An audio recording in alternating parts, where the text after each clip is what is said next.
Si yo te preguntara hoy, o les preguntara a cada uno de ustedes hoy, ¿les gustaría recibir una herencia? ¿Quién diría que sí? Todos levantan. Muy bien, Mateo. Mateo tiene bien claro que él quiere recibir una herencia. Muy bien. Sí, a todos nos gustaría recibir una herencia, ¿cierto? Y si tú eres papá, te gustaría, o padre, ¿sí? ¿Te gustaría dejarle una herencia a tus hijos? ¿Les gustaría dejarle a sus hijos algo?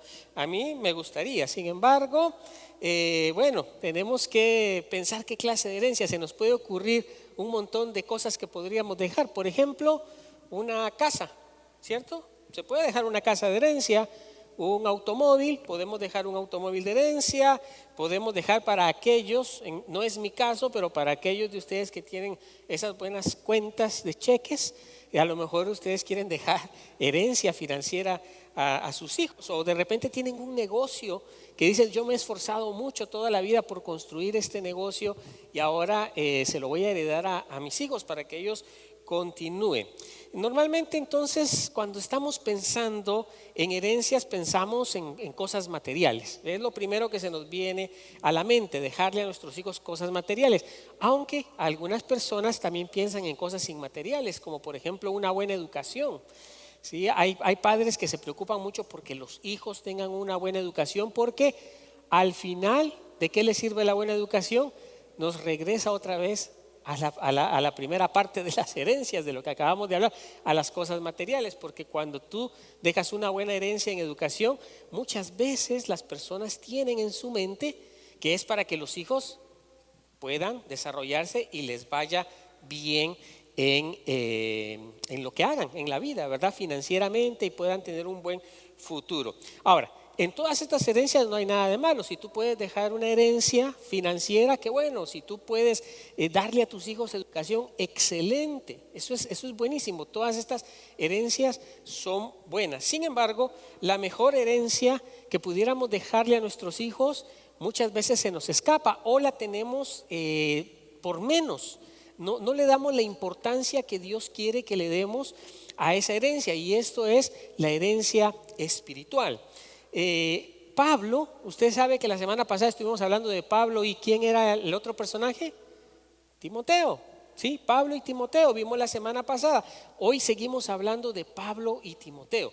Pablo tiene a Timoteo como un discípulo, y Pablo le está enseñando a Timoteo acerca de esta herencia espiritual y cómo es que esta herencia espiritual va a impactar la vida de él y de muchos. Entonces hoy vamos a ir al capítulo 3 de segunda de Timoteo, y vamos a ir del versículo 14 en adelante. Quizá vamos a regresar por ahí a algunos otros versículos, pero quiero que usted se enfoque en segunda de Timoteo capítulo 3 del versículo 14 en adelante. Ahora, mire cómo empieza Pablo hablando de esta herencia. Y yo quiero que usted preste mucha atención el día de hoy, porque yo sé que nosotros, principalmente los que ya somos padres, queremos dejarle un legado a nuestros hijos. Y otra vez, no hay nada de malo en todo lo que ya hablamos. No hay nada de malo en eso. Sí, en dejar una casa, dejar un carro, dejar un negocio, dejar plata para los que tienen plata. Yo no sé, no hay nada de malo en eso. Ahora, el problema es cuando nos enfocamos tanto en eso que desestimamos o damos por un hecho de menos en nuestra vida el tema de la herencia espiritual a nuestros hijos. Y usted verá hoy la importancia que es esa herencia espiritual.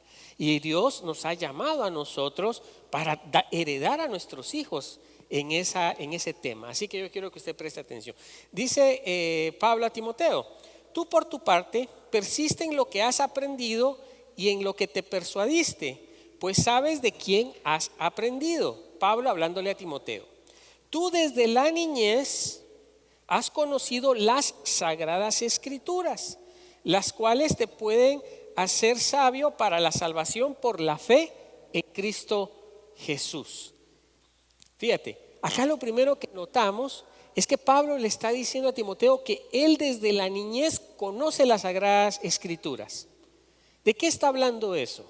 De que ya a Timoteo lo habían instruido en esta herencia desde la niñez. Fíjate lo que dice en el capítulo 1 de 2 de Timoteo, versículo 5, dice: pues me viene a la memoria la fe sincera que hay en ti. Es Pablo hablándole nuevamente a Timoteo, la cual habitó primero en tu abuela Loida y en tu madre Eunice, y estoy seguro que habita también en ti.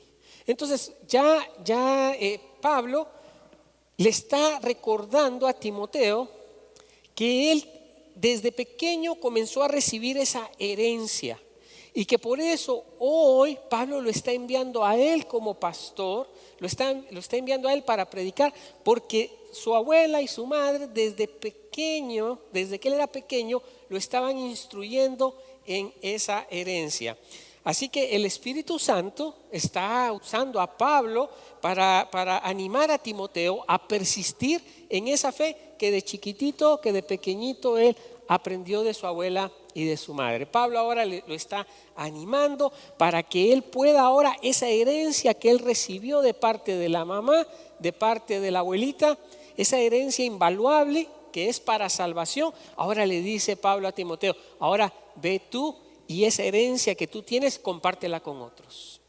Porque cuando tú recibes la herencia de la fe, cuando tú recibes, ¿sí?, eso en tu corazón, tu fe en el Señor Jesucristo, tu fe en lo que Él ha hecho por ti, entonces esa herencia tú la puedes compartir con otros. Así que fíjate el papel tan importante que jugó la madre y la abuela de este Timoteo cuando era niño. ¿Sí? Jugó un papel importante porque ellas dos se encargaron no de que dejara la escuela, ¿no? Timoteo sabía leer y escribir. ¿Sí? Ellas no dejaron de que él fuera que no fuera a la escuela. No, él fue a la escuela. Sin embargo, la parte importante del crecimiento de Timoteo, ¿cuál fue? La herencia de la fe. Por eso yo decía que todas las otras herencias no son malas en sí mismas. Ahora, son pésimas cuando tú heredas un montón de cosas materiales, un montón hasta de sueños pueden heredarle a los hijos.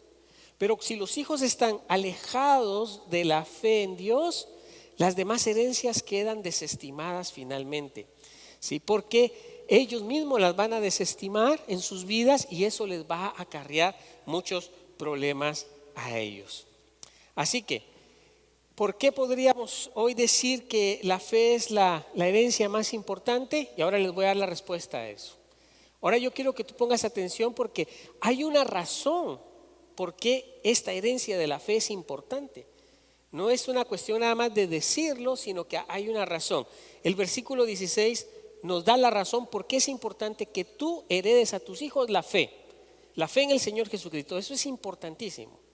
Pero es importante porque tiene esto una razón de ser. 16, versículo 16. Toda la escritura es inspirada por Dios y útil para enseñar, para redarguir, para corregir, para instruir en justicia, a fin de que el hombre de Dios sea perfecto, enteramente preparado para toda buena obra. Entonces, cuando tú estás enseñando y heredando la fe a tus hijos van a tener en sus propias vidas todos estos beneficios. Fíjate, dice otra vez, es útil para enseñar. ¿Tú quieres enseñar cosas buenas a tus hijos? Usa la escritura. Usa la escritura. Vive en la escritura. Tú no puedes enseñar a tus hijos cosas buenas si no están basadas en la escritura, porque la escritura viene del corazón de Dios y Dios es bueno. Dios es amor. Por eso dice que es útil para enseñar, ¿sí? Útil para redarguir. ¿Usted sabe qué es redarguir? ¿Sí?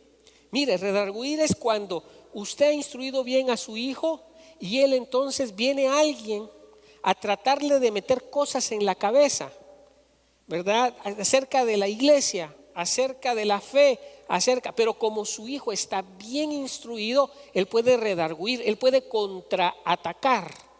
A eso se refiere, pero con argumentos. Ahora, ¿qué pasa si usted no instruye a sus hijos en la fe? Viene cualquiera y le dice cualquier cosa, cualquiera y cualquier cosa, y su hijo muy probablemente lo va a tomar como verdad. Pero cuando usted enseña a su hijo, cuando usted instruye a su hijo va a estar capacitado para que no importa en qué ambiente sus hijos se muevan o usted mismo. No importa, porque no todos los ambientes son saludables, ¿o sí? No, incluso dentro de las mismas escuelas los ambientes no son saludables. Ahora, usted va a estar confiado de que su hijo va a ir por buen camino cuando su hijo está enseñado en la palabra. Usted se ha encargado de que él aprenda en la palabra. Entonces, él va a estar capacitado para decir a un amigo: no, sabes qué, esto no es verdad, aunque tú lo creas. La verdad es esta, porque la Biblia dice A, B o C. Su hijo va a poder contraatacar, va a poder tener argumentos para contraatacar los dardos del enemigo. Por eso es muy importante esto. En el capítulo 4 de la misma carta, de la segunda carta de Timoteo, le dice Pablo, ¿sí? Le dice Pablo: te encargo delante de Dios y del Señor Jesucristo, quien juzgará a los vivos y a los muertos en su manifestación y en su reino, que prediques la palabra, que instes a tiempo y fuera de tiempo. Otra vez, redarguye, reprende, exhorta con toda paciencia y doctrina. Pablo le está diciendo a Timoteo: tú tienes una herencia preciosa, pero esa herencia la tienes que llevar a la práctica, tienes que ponerla en práctica. Ahora, mira cómo lo dice Pablo. Empieza diciéndole: te encargo delante de Dios y del Señor Jesucristo, quien juzgará a los vivos y a los muertos. ¿Dónde han escuchado esa frase? ¿En dónde? En el credo apostólico, que es un credo universal. El credo apostólico dice, ¿sí?, que vendrá a juzgar a los vivos y a los muertos. El credo apostólico lo sacaron de la Biblia. Por eso son credos ecuménicos, son confesiones de fe, ¿sí? Entonces Pablo le dice que por esa fe que él tiene, de ese Dios que él conoce, que va a juzgar un día a los vivos y a los muertos, ¿sí?, que él vaya y que predique la palabra. Ahora, regresemos un poquito al versículo 2 de este capítulo 4. Dice: te encargo que prediques la palabra, que instes a tiempo y fuera de tiempo, redarguye, reprende, exhorta con toda paciencia y doctrina. Entonces, aquí hay varias cosas que le está diciendo. Yo quiero que usted las aprenda hoy también, bien importante. Porque Pablo le está dando una clave al joven Timoteo de cómo él tiene que ir y predicar la palabra, cómo él tiene que enfrentar la vida. Y entonces nosotros vamos a aprovechar eso y lo vamos a hacer nuestro, ¿sí? Número 1, acaba de decir él: predica la palabra, ¿sí? Dice: predica la palabra. Entonces, ¿qué hay que hacer para predicar la palabra? ¿Cómo tú puedes predicar la palabra? Conociéndola. Si tú quieres que un día tu hijo predique la palabra y no se deje convencer por cualquier ideología que le presenten, predícale la palabra. Perdón. ¿Sí? Predícale la palabra a tu hijo. Ahora, predicar la palabra, queridos hermanos y hermanas, no es únicamente leer la Biblia, no es solamente hablarle de Dios. También predicamos con la palabra, con nuestro ejemplo. Si tú quieres que la palabra de Dios tenga un efecto relevante en la vida de tus hijos, predica con tu ejemplo también. La palabra tiene poder, ¿sí? Lo que cambia finalmente es la palabra. La palabra es lo que tiene poder. Ahora, pero como nosotros somos misioneros enviados en nuestros propios hogares a predicar la palabra, entonces tu ejemplo es importante para que esa palabra que ellos escuchen tenga un sentido. Pero yo no te puedo decir: ama a Dios, hijo mío, ama a Dios. pero yo no amo a Dios. Con mi ejemplo yo te estoy predicando otra cosa. La predicación de la palabra ligada al ejemplo es muy poderosa. Porque si yo te digo a ti, ama a Dios, hijo mío, por sobre todas las cosas, porque yo quiero protegerte, yo sé que si tú amas a Dios, pero yo no amo a Dios por sobre todas las cosas, mi predicación está en dos vías. Estoy predicando dos cosas diferentes. Estoy predicando algo bueno de la Biblia, ama a Dios, pero yo con mi ejemplo te estoy enseñando que no debes amar a Dios, porque yo no hago las cosas que Dios me pide a mí como papá hacer. Y eso es delicado. Yo sé que en el corazón de cada uno de ustedes quieren que sus hijos amen a Dios, que sus hijos no desvíen el camino. Ahora, para nuestros hijos es muy importante que lo que predicamos con la boca también lo prediquemos con el ejemplo, que es una forma de predicación también. No es que la palabra predicada no tenga poder, no, la palabra predicada tiene poder. Pero nosotros creamos una barrera entre el poder de la palabra si con mi ejemplo yo te predico otra cosa, porque nuestro ejemplo es una forma de predicar también. Y entonces Pablo le está diciendo a Timoteo, mira, predica la palabra. Ahí le está diciendo, predica también con tu ejemplo.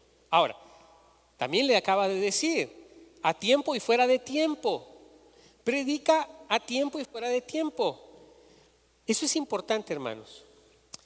Usted y yo somos llamados a predicar a tiempo y fuera de tiempo. ¿Qué quiero decir con esto? ¿Qué quiere decir la Escritura más bien con esto?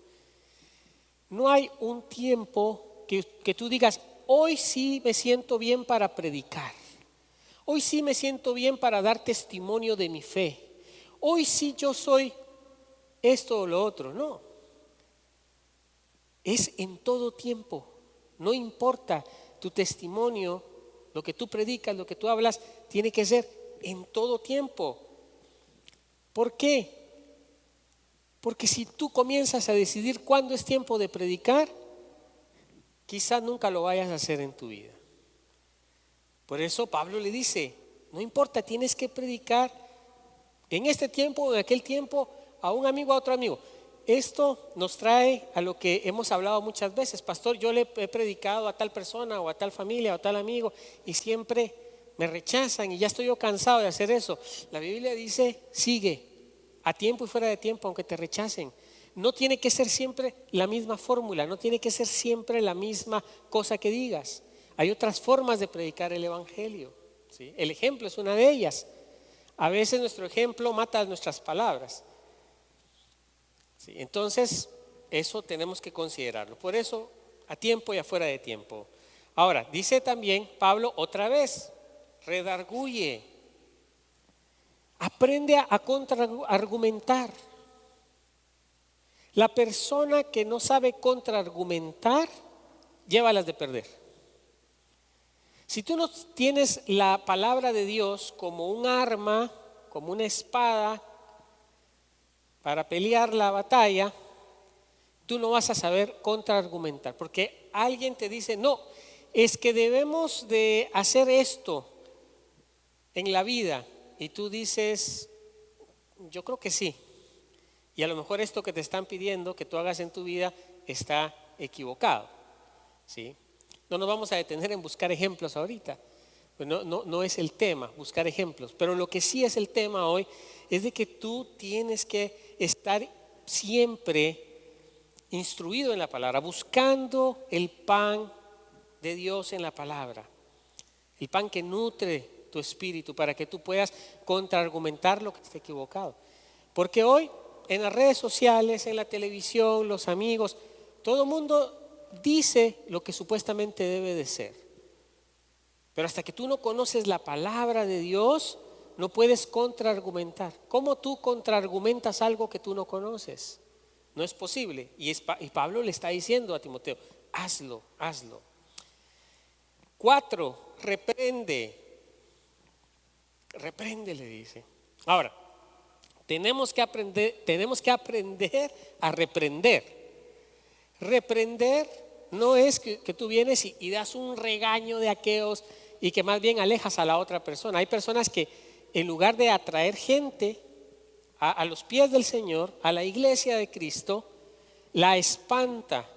Porque de repente cuando reprenden, cuando corrigen a otros, ellos piensan de sí mismos que son muy grandes en la fe, muy firmes en la fe, muy inconmovibles en sus maneras de pensar y de ser. No, hasta para eso tenemos que aprender. Cuando tú reprendes a alguien, debes de considerar también tu fragilidad. Porque si nosotros no consideramos nuestra propia fragilidad para reprender a otros, muchas veces podemos matarle la fe a otros. Porque de repente hay alguien que conoce tu pasado y tú ahora que eres cristiano y que vas a la iglesia y entonces vienes y reprendes y es que tú no deberías de hacer esto, de hacer aquello y no reprendes en amor, no reprendes teniendo tu conocimiento de quién tú fuiste o de las luchas que has tenido en tu vida. Entonces eso es bien importante, ¿sí? Reprender es corregir, ¿verdad? Corregir a otro en amor, ¿verdad? El 5 dice: exhorta con toda paciencia y doctrina. Otra vez se vuelve a amarrar todo a ¿qué? A la palabra de Dios. Hay doctrinas sanas y doctrinas mal sanas, ¿sí? Entonces tenemos que conocer la doctrina. Por eso es bien importante conocer la doctrina. Ahora, voy saliendo ya con esto. Dice: porque vendrá un tiempo en que no soportarán la sana doctrina. ¿Está escuchando bien? Va a haber un tiempo en que las personas ya no van a soportar la sana doctrina. Las personas van a huir de la sana doctrina. ¿Sabe qué quieren oír las personas? Una doctrina mal sana que alimenta su ego, que alimenta lo que ellos quieren escuchar, y ahí es donde las personas quieren estar. Porque va a llegar el momento en que la persona no soporta la sana doctrina porque siente que le está hiriendo. Hay que tener cuidado porque va a llegar ese tiempo. Antes de que la gente endurezca el corazón, hay que enseñar la sana doctrina. Sino que aún teniendo comezón de oír, se mostrarán maestros conforme a sus propios malos deseos. Lo que acabo de decir. Hay personas que tienen deseo de que sus vidas cambien. Escuche bien esto. Hay personas que quieren que sus vidas cambien. El problema es que esas mismas personas que quieren que sus vidas cambien no están dispuestas a dejar que Dios con la sana doctrina cambie sus vidas, sino que quieren cambiar sus vidas, entre comillas, esperando que les digan lo que ellos quieren escuchar. Es lo que está diciendo Pablo. Y nosotros tenemos que cuidar de nosotros mismos y de nuestros hijos. Porque vendrá un tiempo que no soportarán la sana doctrina, sino que aún teniendo comezón de oír, se amontonarán maestros conforme a sus propios malos deseos. Hay maestros que complacen tus malos deseos, que no te dicen la verdad, que te dicen lo que tú quieres escuchar y que te tienen contentito y hasta diezmando muchas veces, y tus diezmos completos, no una ofrenda, no, tus diezmos completos, ¿sí? Hay falsos maestros que te dicen: ok, estás en esta iglesia, dame tu cuenta de banco. Y yo conozco. Tal vez para ustedes esto sería como increíble, pero existe. Hay iglesias donde te piden tu cuenta de banco, que muestres tus talones de cheque, te hacen las cuentas y luego te sacan el 10% de lo que es ahí. Y hay gente que lo hace. No es que esté malo darle a Dios, al contrario, eso es correcto darle a Dios, es honesto darle a Dios. No, el problema es que a estos los convencieron no por la sana doctrina, los convencieron por una malsana o insana doctrina de temor, y ahí están dando. son más fieles que otros. Entonces, Pablo exhorta a mantenernos donde se predica la sana doctrina, donde tu corazón, donde tu mente, donde es sacudido y donde te sientes mal, y no donde te soban la cabecita, te convencen, escuchas lo que tú quieres, gloria a Dios, y allá va hasta el cheque completo, ¿no? El 10% de todos mis ingresos. Eso es bíblico y está bien hacerlo. El problema es que se hace más en este tipo de ambientes religiosos. Pero tú sé sobrio en todo, soporta las aflicciones, haz obra evangelista, cumple tu ministerio. Pero tú sé sobrio en todo, en todo. Ser sobrio, ¿qué es? Estar consciente de todo, ser cabal en todo, ser sagaz, inteligente, con los ojos, con la mente, con el corazón bien abierto, sobrio, con sobriedad, evalúa todo, no por tus propios deseos. Nuestro Señor Jesucristo les dio a sus discípulos la mejor herencia, ¿cierto? Él mismo se dio en su muerte, pero también se dio en su resurrección. La mejor herencia del sacrificio y la resurrección de Jesús fue que nosotros ahora podemos ser llamados hijos de Dios y que un día vamos a poder heredar también la vida eterna.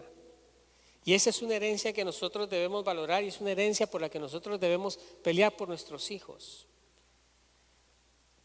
Pelee porque la herencia más importante que usted le deje a sus hijos sea la fe en el Señor Jesucristo, que no es solo para que ellos tengan consuelo en esta vida, sino que ellos puedan heredar un día la vida eterna. Que el Señor bendiga su palabra y te bendiga a ti también. Amén.